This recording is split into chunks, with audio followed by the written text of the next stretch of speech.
Yo oke guys, jadi selamat datang lagi di channelku ya guys ya.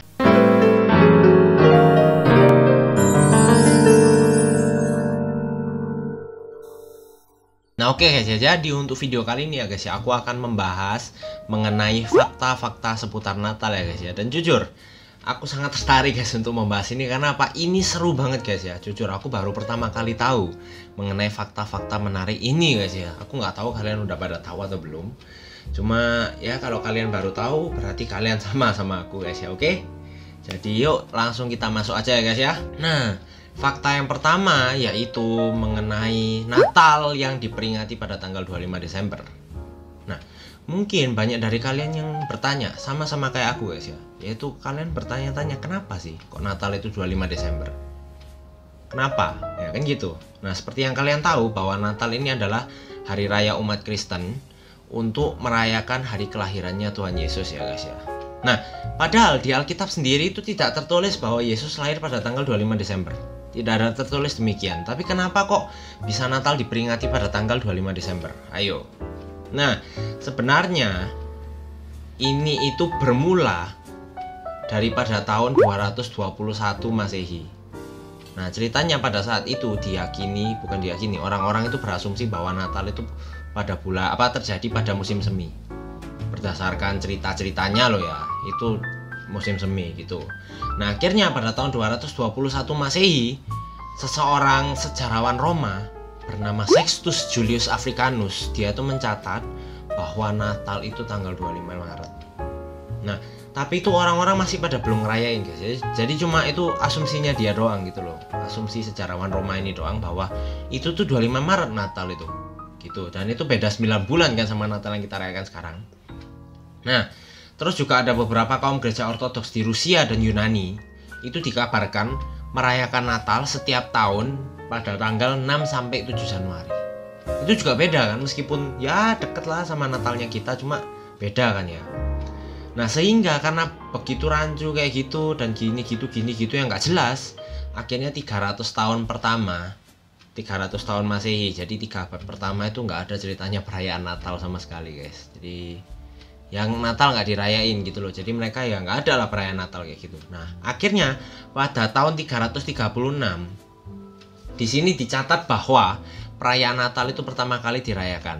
Nah, jadi 336 itu Natal pertama kali dirayain di Roma.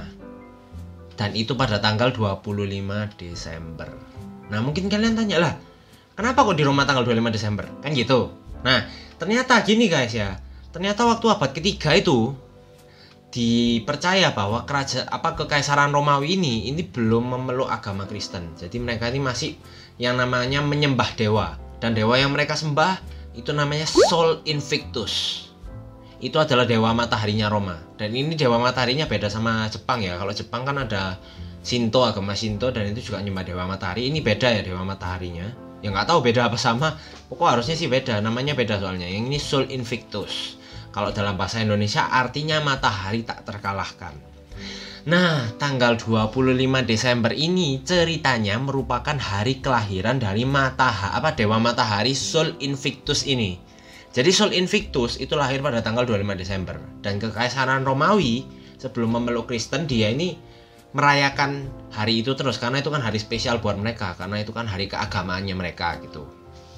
Nah, tapi setelah dia pindah Kristen, kan udah nggak nyembah dewa matahari tuh. Nah, dia mengadopsi tanggal 25 Desember ini sebagai perayaan Natal gitu guys ya. Jadi dia ini istilahnya mengadopsi yang lama dibawa ke yang baru, sehingga ada yang namanya 25 Desember. Ya ini sebenarnya ceritanya nggak ada yang pasti sih guys. Cuma orang-orang banyak meyakini bahwa ini cerita yang benar gitu guys ya. Dan tapi setelah setelah Roma merayakan itu kan terus tuh merayain terus bertahun-tahun. Nah itu tapi dunia masih belum bisa terima guys ya. Bahkan pada waktu itu kan ada sempat Amerika menguasai Inggris. Nah itu bahkan di Inggris pun nggak dilarang merayakan Natal guys ya. Karena gini, Natal ini sering dirayakan dengan cara yang nyeleneh guys, dengan cara yang nggak benar gitu ya guys ya. Nah yang pertama ini aku kasih contoh ya. Yang pertama ada di Wales. Wales itu daerah di Inggris. Itu ada yang namanya pawai tengkorak kuda. Itu untuk merayakan Natal. Jadi itu ada kayak pawai atau kayak karnaval gitu. Tapi yang dibawa-bawa ini tengkoraknya kuda guys. Dan itu kan aneh banget, gak ada hubungannya sama Natal kan gitu loh. Maksudnya itu kan nyeleneh banget gitu loh. Terus ada juga di Guatemala, itu dia tuh gini, merayain Natalnya itu dia bersih-bersih rumah, bersih-bersih rumah, semua kotorannya dikumpulin jadi satu di kota, di tengah kota gitu. Terus mereka bikin patung setan, ditaruh di sana, dibakar sama kotoran-kotoran rumah itu. Kan aneh juga itu kan ya. Nah, terus ada juga di Afrika Selatan, ada yang namanya mitos hantu Denny. Nah, mitos hantu Denny ini berfungsi untuk mencegah anak-anak memakan kue Natal sebelum waktunya. Nah, cerita dari hantu Denny, mitos hantu Denny sendiri ini adalah kayak gini guys. Jadi ceritanya Denny ini anak kecil. Dia ini makan kue buatan neneknya sebelum sama neneknya disuruh. Dan akhirnya neneknya marah membunuh si Denny. Si Denny ini dibunuh. Nah, sekarang gini guys ya, masa ada gitu ya nenek-nenek bikin kue belum waktunya terus sama cucunya dimakan, terus si neneknya marah bunuh si cucunya sendiri, kan nggak logis gitu loh ya. Nah, jadi ceritanya habis si neneknya bunuh si Denny ini, si hantu Denny ini menggentayangi anak-anak yang nakal kayak dia. Makanya itu. Nah, ini kan aneh juga gitu loh ya. Ya pokok intinya di Inggris dilarang lah untuk merayakan Natal sampai pada tahun 1660 itu akhirnya boleh. Dan akhirnya itu pertama kali lah, istilahnya setelah sekian lama nggak boleh, pertama kali Natal boleh dirayain lagi itu tahun 1660. Tapi itu masih belum jadi libur resmi, belum jadi libur nasional. Dan itu juga berlaku di Amerika, karena kan Amerika sama Inggris waktu itu kan istilahnya Amerika dikuasain sama Inggris dikuasain Amerika, kan ceritanya waktu itu kayak gitu. Nah, jadi yang ngontrol Inggris kan Amerika lah. Kalau di Inggris nggak boleh, Amerika juga nggak boleh pasti kan. Nah, bahkan di Amerikanya sendiri itu baru Natal diakui sebagai libur nasional itu baru-baru ini guys, baru 26 Juni 1970. Berarti itu baru sekitar 50 tahun yang lalu. Dan itu wow, waktu yang singkat gitu ya guys ya. Ya kurang lebih itu kayak gitu.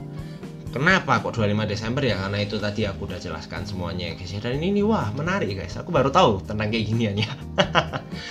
Kalau kalian punya fakta-fakta menarik yang apa namanya seputar 25 Desember, seputar Natal ini, kalian boleh guys tulis komen di bawah. Karena aku pengen tahu juga, kalau kalian punya pengetahuan tentang ini, kalian bisa share ya guys ya. Kalian share, aku pengen tahu guys, jujur aku pengen tahu. Oke, mantap. Nah, yang kedua yaitu mengenai lagu Jingle Bell. Nah, ini mungkin banyak yang dari kalian udah tahu bahwa Jingle Bell ini sebenarnya dulu bukan Jingle Bell, ya kan?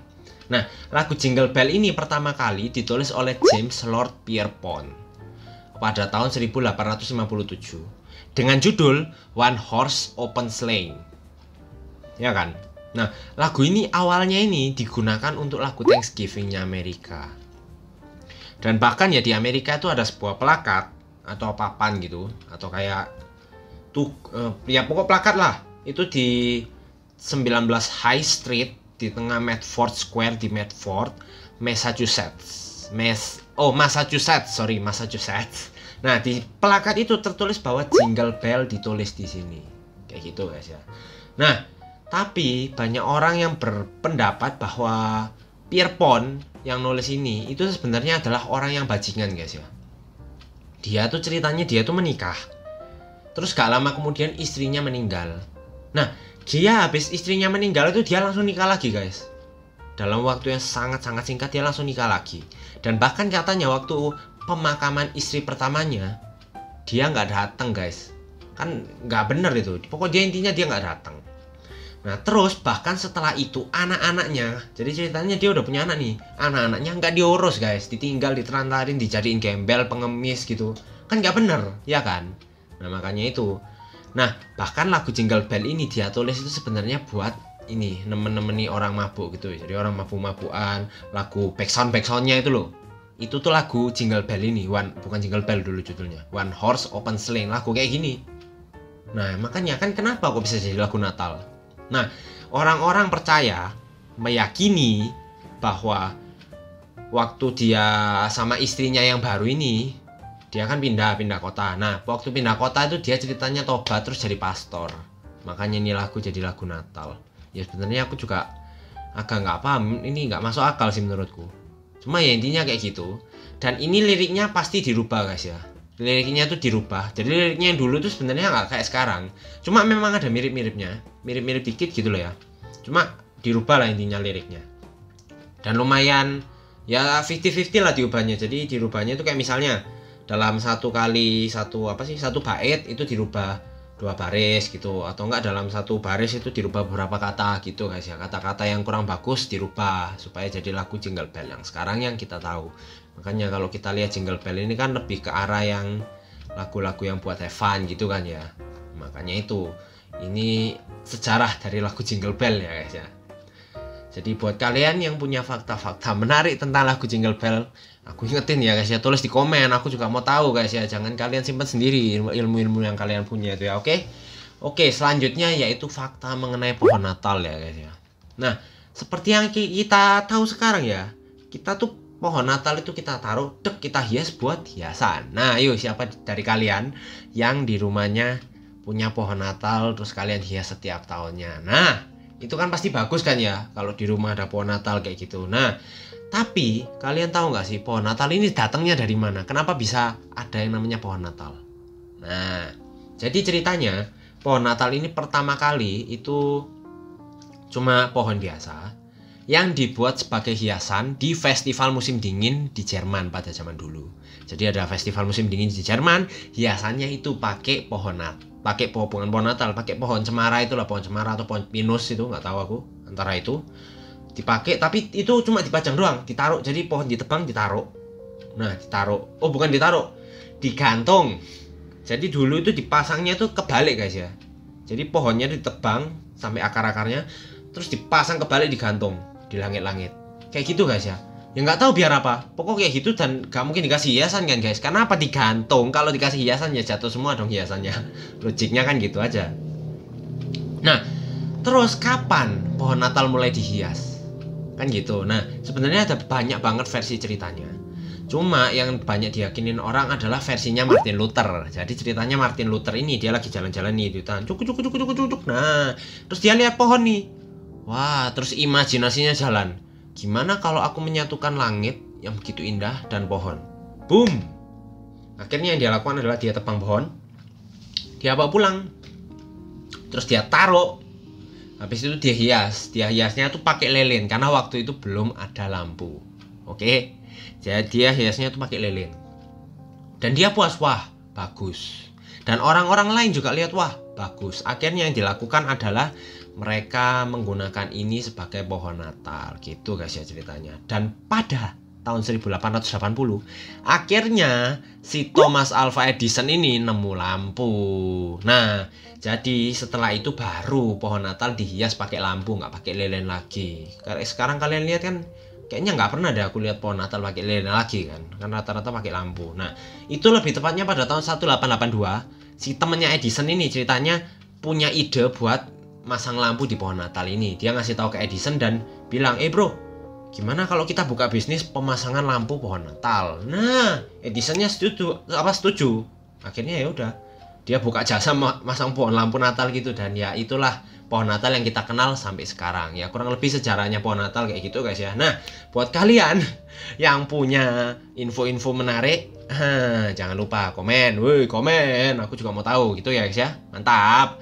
Oke, dan ini fakta berikutnya sekaligus fakta yang terakhir, yaitu fakta mengenai Sinterklas. Nah, Sinterklas atau Santa Claus. Nah, kita tahu bahwa Sinterklas ini adalah sosok orang gendut, baju merah, jenggot putih, ya kan? Nah, mungkin kalian bingung Sinterklas ini datang dari mana? Ya kan? Dan ya seperti yang kalian tahu, Sinterklas ini cuma fiksi ya. Jadi Sinterklas ini tidak nyata, tidak ada di dunia ini, cuma ya tokoh-tokoh figuran lah gitu ya. Nah, kenapa sih namanya Sinterklas itu? Nah, sebenarnya Sinterklas sendiri ini diambil dari kata Saint Nicholas. Jadi Santo Nicholas, Saint Nicholas. Dipelesetin jadi Sinterklas gitulah ya. Nah, Saint Nicholas ini dia ini ceritanya seorang uskup Mira di Anatolia, Turki. Nah, dia ini terkenal sering memberi hadiah untuk orang-orang yang membutuhkan dan anak-anak kecil. Nah, orang-anak yang membutuhkan dan anak kecil dikasih hadiah seneng dong. Nah, itu karena dia sering melakukan hal itu dan dia suka, dia terkenal. Bahkan ceritanya ini terus dikenang terus sehingga pada tahun 1773 nama Sinterklas ini akhirnya dimunculkan dalam cerita Natal anak-anak di sebuah surat kabar New York di Amerika Serikat. Jadi dia dimunculkan pertama kali sebagai tokoh Natal. Tapi pada waktu itu cuma namanya doang. Jadi orang nggak tahu Sinterklas ini kayak gimana sih. Nah, Sinterklas ini mendapat image-nya yang badan gemuk, baju merah, jenggot putih itu dari Coca-Cola. Nah, kenapa bisa? Karena waktu pada tahun 1931 Coca-Cola ini buat kayak brand iklan. Dan di brand iklannya itu ada sesosok gemuk, baju merah, jenggot putih. Nah, aku nggak tahu gimana ceritanya, aku juga nggak tahu. Pokok intinya image Sinterklas sendiri itu diambil dari Coca-Cola itu. Brand iklan itu akhirnya diadopsi menjadi Sinterklas yang sekarang kita kenal. Nah, kurang lebih itu kayak gitu guys ya. Nah, jadi ini fakta-fakta yang jujur aku baru tahu guys ya. Buat kalian yang ingin menambah atau melengkapi, buat kalian yang punya fakta-fakta lainnya, kalian bisa tulis di komen. Karena apa? Aku juga pengen banget guys tahu-tahu soal gini. Kalau kalian tahu, kalian tulis supaya aku juga pada tahu dan teman-teman kita semua juga pada tahu ya guys ya. Oke? Jadi terima kasih buat kalian semua yang udah nonton. Dan jangan lupa kalian like, comment, dan subscribe. Dan jangan lupa kalian juga share ke teman-teman kalian ya guys ya. Karena ini apa? Menarik banget ini guys. Oke? Mantap. Jadi yuk, sampai ketemu di video berikutnya guys. Dadah.